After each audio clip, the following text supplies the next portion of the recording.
This is Joe Long, the Curator of Education at the South Carolina Confederate Relic Room and Military Museum. And this afternoon I have a naval artifact to take a look at. This United States Navy blue wool flat cap belonged to a sailor named Erwin Steidinger.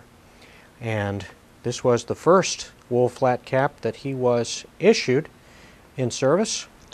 If you can look at the band along the side of it, you'll see it says that it is a training station cap.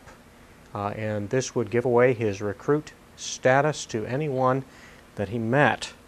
Now this training station was one of 4 places where the Navy did basic training at the time. Newport, Rhode Island, Norfolk, Virginia, Great Lakes, Illinois, or San Francisco, California. Erwin perhaps heard a recruiting pitch, including these recommendations. The food in the Navy is excellent.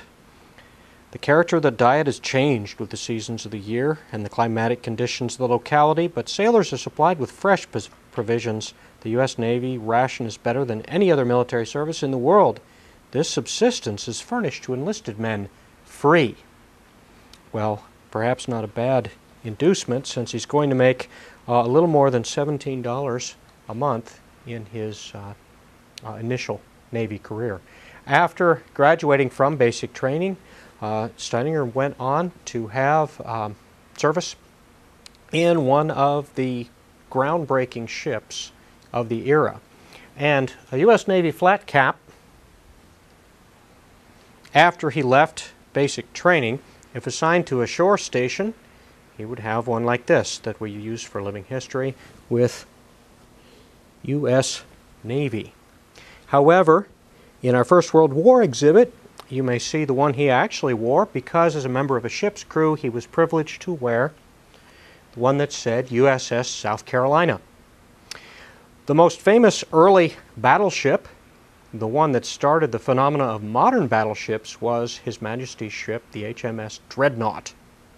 Well, the USS South Carolina was actually the original Dreadnought. Her plans and her construction were begun as the first modern battleship, and if the Royal Navy hadn't hurried up and finished HMS Dreadnought first, it might have been the South Carolina that gave her name to that class.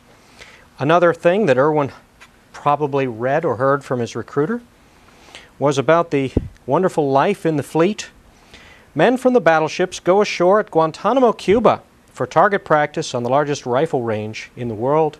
While the fleet is at anchor in Guantanamo Bay, baseball games are played daily, boat races pulled off in the waters, minstrel shows are staged, and athletic events of all kinds are a frequent occurrence. I hope you enjoyed them. The USS South Carolina was indeed stationed in Guantanamo Bay until sent to the First World War.